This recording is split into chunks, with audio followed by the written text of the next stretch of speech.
Hello friends, I'm Nikita and you are watching Prepare for to talk about information entropy, mutual information and channel capacity theorem. Okay, so topic to be discussed will be self-information, entropy, mutual information, channel capacity. So let's look what actually information measure and source encoding is, how the information is transferred, at what rate in digital system. Often it is stated in communication that the uncertainty lesson lies in the information content. That is, more the uncertainty, less is the information content. If we are unpredictable of what we are in that scenario, it is always considered that message always considered to have less amount of information.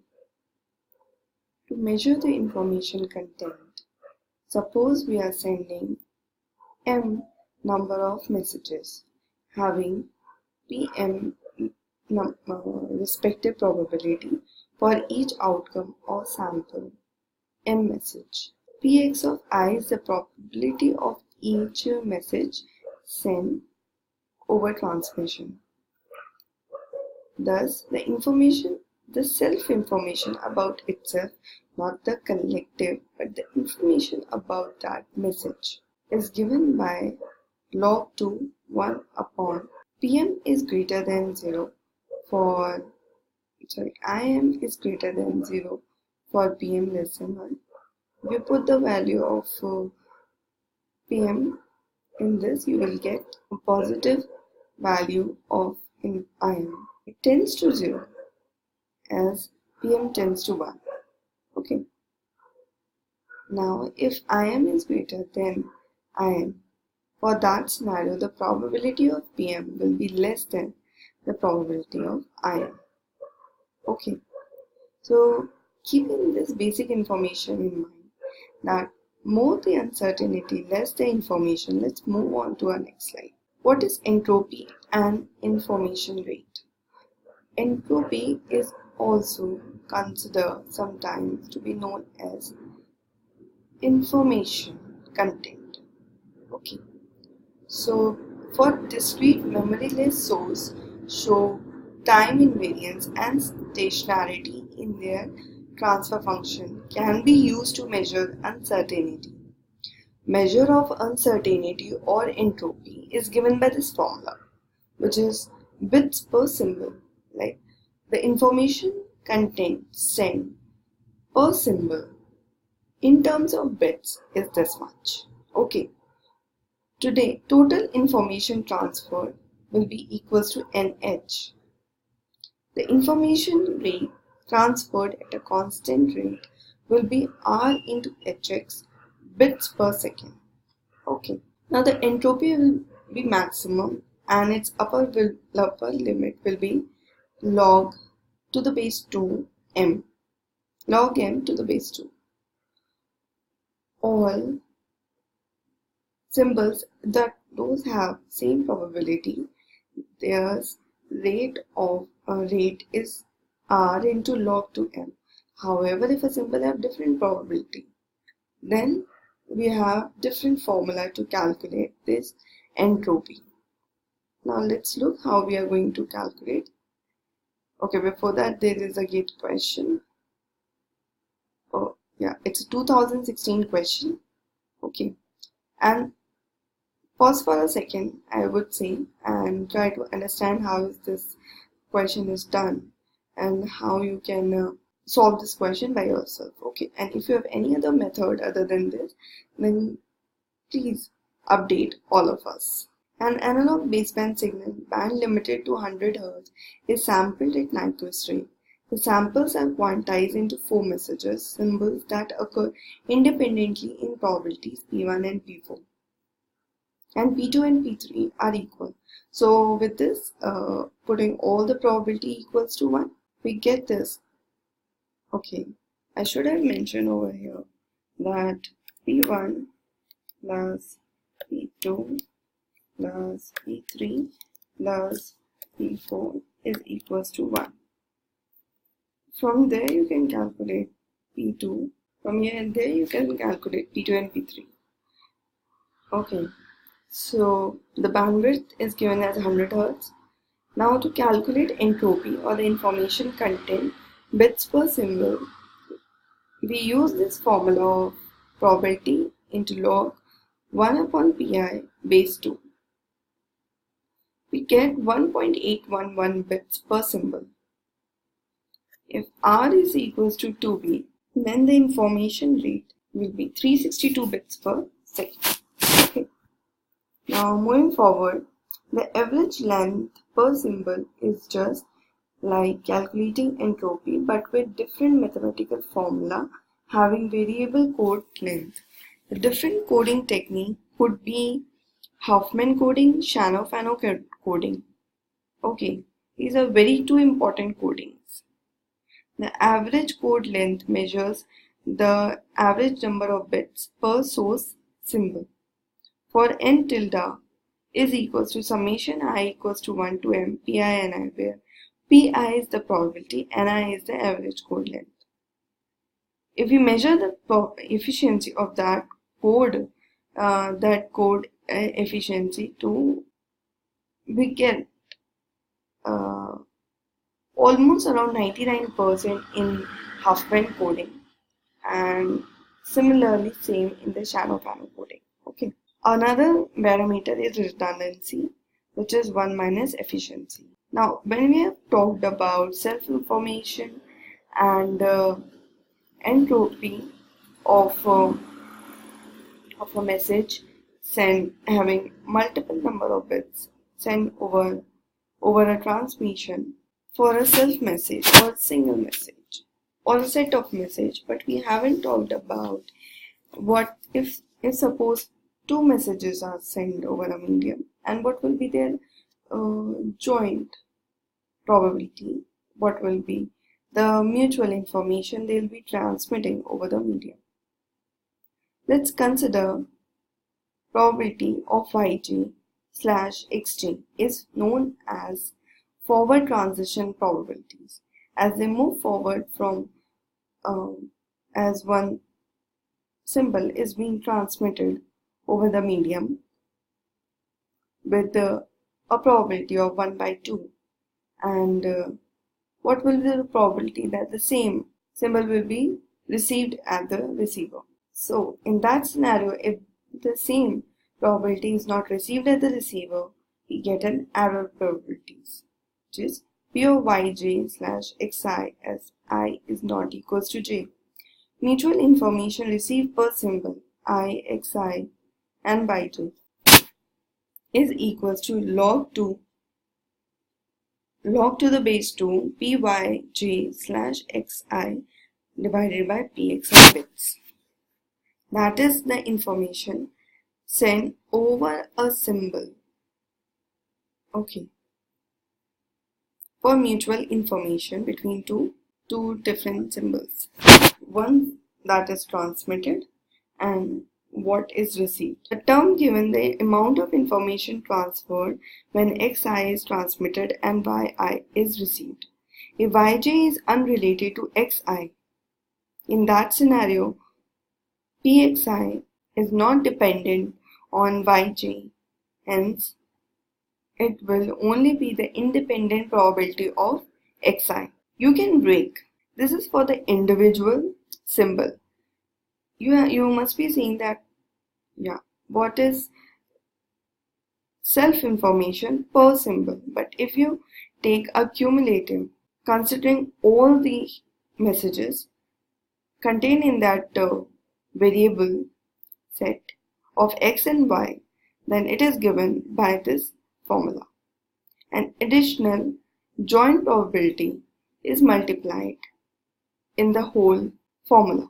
The average amount of source information gained per received symbol. You can break the joint probabilities in this formula. Okay, so moving forward, the final result is the self-inform or the mutual information is equals to the entropy of x minus entropy of x upon y. Now this entropy that the Y is transmitted, the X is transmitted such that the Y is received is the information lost over noisy signal. That's why we deduct this information from the entropy, whole entropy, and whatever we get is the self or the mutual information. This is joint probability and this is conditional probability. Okay. Earlier we have other formula for mutual information. Now if you consider just entropy bits per symbol, then this is the formula. The average information transferred per symbol equals the source entropy minus the lost information, as we have already known. Now for a bisymmetric channel, if we see that our crossover frequency is alpha and forward transition probabilities is 1 minus alpha, and the probabilities of the respective transmitted messages is p and 1 minus p. For a bisymmetric, that means two messages are transmitted. We can get the probability of error by the alpha itself. Okay.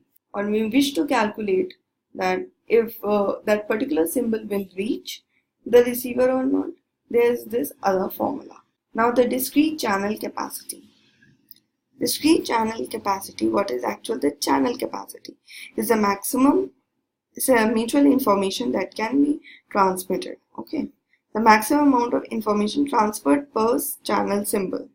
The maximum rate of information per capacity per unit of time, C, is S into C of S. The fundamental theorem of noise channel. If the information rate is less than the channel, the binary encoder, if you encode it and such that the bit rate is greater than the sampling rate or equals to, where S is equals to RB by V, where V is the number of bits. If a channel has a capacity C and information rate R, where R is less than C, then there exists a coding system that the output, the source, can be transmitted over the channel with an arbitrary small frequency of errors. Okay. If the sampling rate is greater than the channel capacity, then there is not possible to transmit the information without error. Okay, so you must need to keep in mind that the sampling rate should always be less than the channel capacity. For noisy channel, for the noiseless channel, that no information is lost through the medium, then the mutual information will be equals to the entropy of a given symbol, which is maximum. That is, we have already known that the upper bound of entropy h of x is log 2 of m, okay, which is equals to the number of bits. Alright, so frankly it's very easy. If you can correlate, then move with it. With RB is equals to SV bits per second. For a noisy channel, the capacity of the binary symmetric channel is 1 minus alpha. This question has come a lot many times, often, and you can see that for a binary symmetric channel, the capacity goes with this binary channel. This means for each binary digit symbol transmitted, the received information is CS bits, which should be less than 1. If the transmitter wishes to transmit 1 bit of information, it needs to transmit at least 1 over CS binary bits. To transmit 1 bit of information over the channel, you need to transmit 1 upon CS binary bits. Okay. Redundancy can be calculated by this formula. For n binary channel transmitting m array channel with S symbol rate. Suppose there are multiple channels till now. Okay. And you wish to know the sampling rate for each channel, not for all, but for each channel.